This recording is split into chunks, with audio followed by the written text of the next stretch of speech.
Hey Xbox fans and gaming fans in general, we've got some new news in terms of what Xbox plans to do going forward with their next-gen console yet again, but this time it's the CEO of Microsoft that has spoken out about what his future and what his vision of the future of Xbox is, and it's very, very telling. Let's just say this, PlayStation is not Microsoft and Xbox's biggest competition. TikTok is. Short form video is, and he basically explains all this in an interview, and we're going to be watching that interview together, and let's talk about it. Let's talk about the future of Xbox, whether you think it's a good or a bad thing. We've heard a lot of good things from former Xbox CEO Phil Spencer, but at the end of the day, this is the man that he reports to. He doesn't report to us gamers, no matter how much we ask Phil Spencer to do the right thing for Xbox. At the end of the day, he's going to put his job first. But in this interview, we get a good insight as to what his plans are going forward for the Xbox brand, what the next Xbox is going to be like. It's going to be basically a console and a PC hybrid.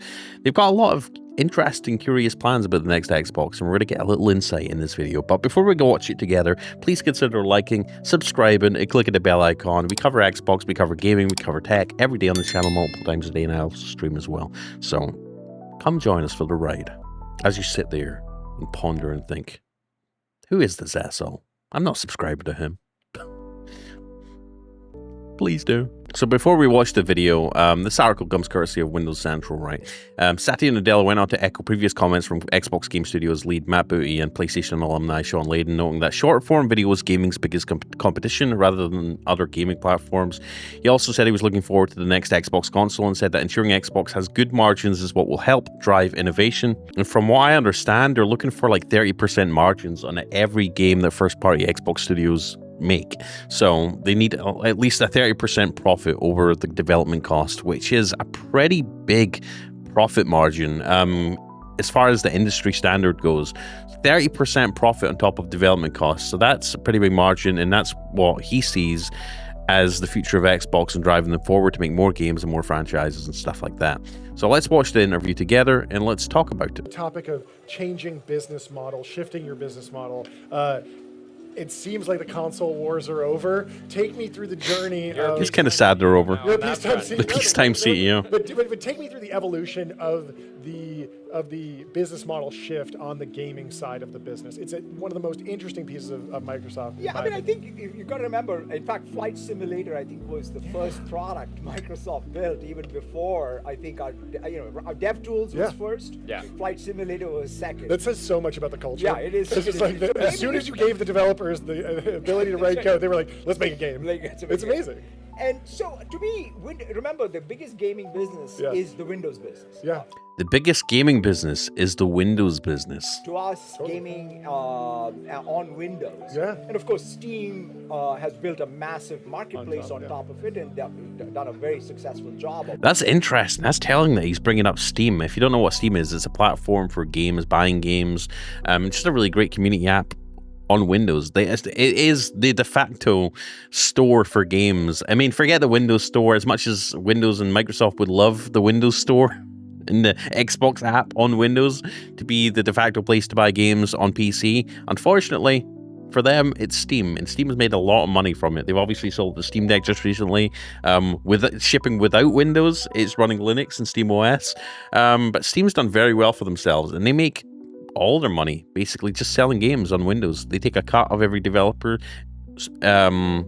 revenue, and it's basically the biggest storefront for buying games on Windows, and my favorite personally still. And I think it's kind of interesting that Microsoft CEO Satya Nadella is actually name calling Steam and saying they're making a lot of money and they've built their business on top of Windows. So we want to do the same. There's a lot of revenue we could make on Windows,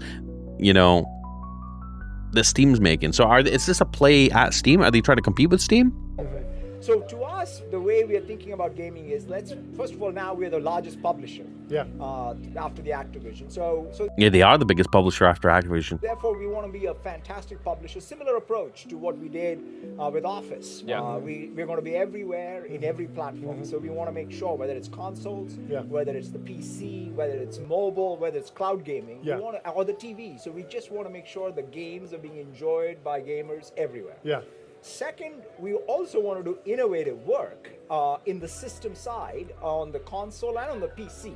And bring, it's kind of funny that, people think about the console, PC as two different things. We built the console because we wanted to build a better PC, which could then perform for gaming. And so I kind of want to revisit some of that conventional wisdom. But at the end of the day, console has an experience that is unparalleled. It delivers performance that's unparalleled. That pushes, I think, the system forward. So I'm very... That's interesting. So they built the Xbox console because they saw it as they wanted a better PC. It is a PC. He's saying it is a PC, but they wanted it to be better than a PC without all the bloat, and it delivers an unparalleled experience compared to just navigating Windows. It does, especially if you're on the couch, right, and you've got a controller in your hand. Just navigating a console like UI, which they've basically done a semi-successful job on with the Xbox ROG Ally, and that's, I think, where we're going to see them shine a little bit more on the next gen console in terms of bridging that gap between what is a console and what is a gaming PC. And I'm excited. I'm here for it. But it's funny that you should touch on that.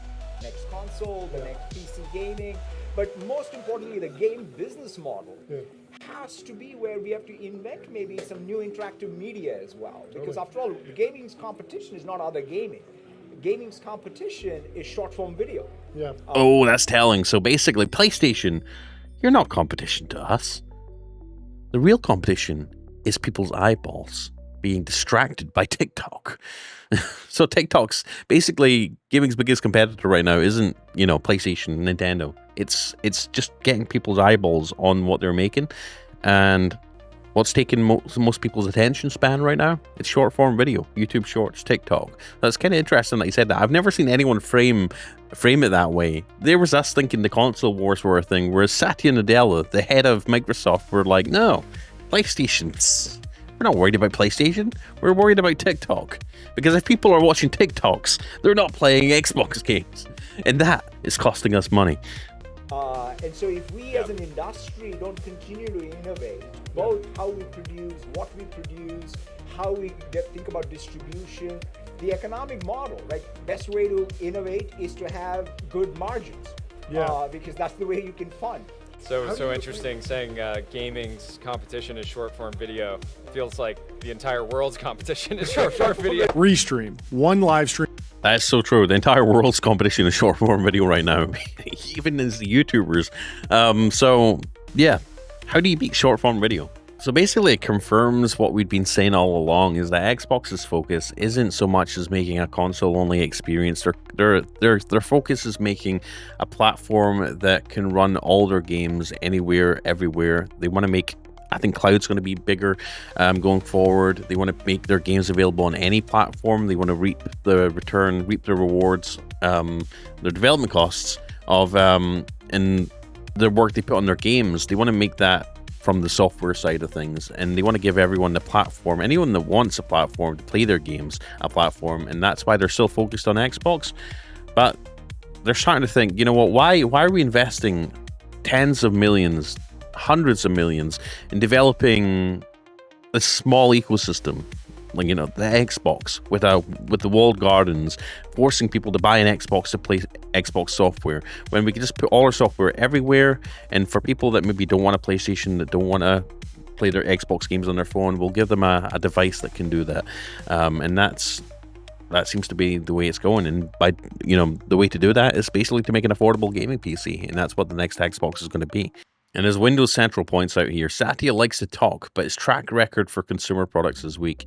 I think Satya, fair play to him, I don't think his focus is really on hardware. If anything, I think he's made so much money and he's done such a good job in terms of making making Microsoft profit with their cloud services and their software. I don't think he really cares about hardware, honestly, and it's kind of unfortunate.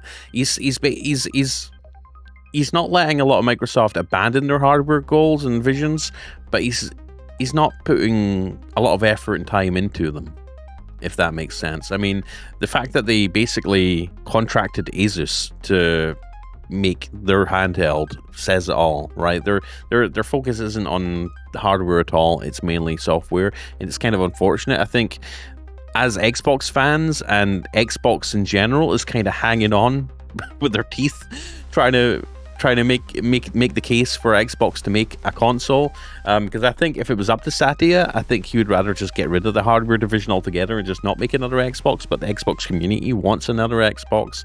Xbox themselves, as a branch of Microsoft, want another Xbox console. They want to do it right this time, and Satya's like, all right then, just don't spend too much money. Just make it a PC.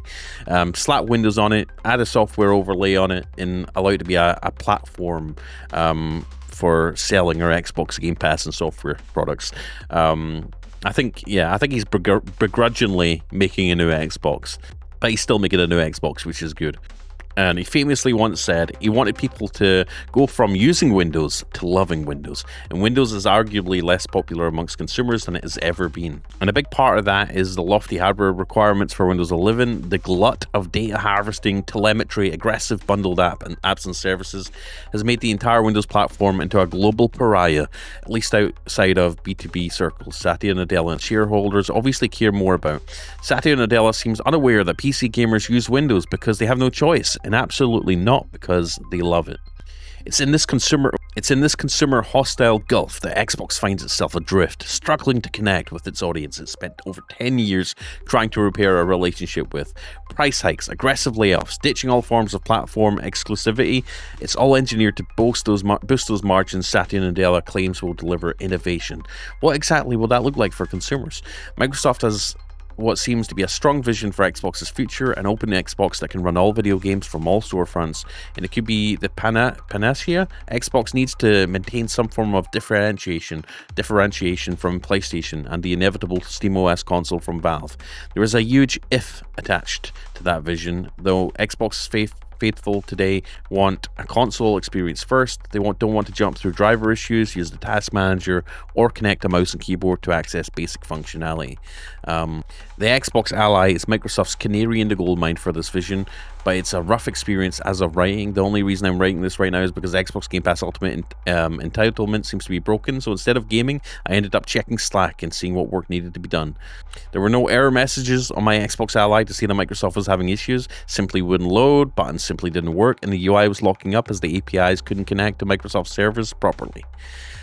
Is Nadella's confidence a sign that Xbox is on the right path, or is he blissfully ignorant of the risks this strategy might have for Xbox's future? Time will tell, but Microsoft's history with consumer innovations is arguably not on Nadella's side. And like I said, I'll echo it again. I don't think Satya Nadella really gives a crap about the console gaming market. I think that's why Phil Spencer...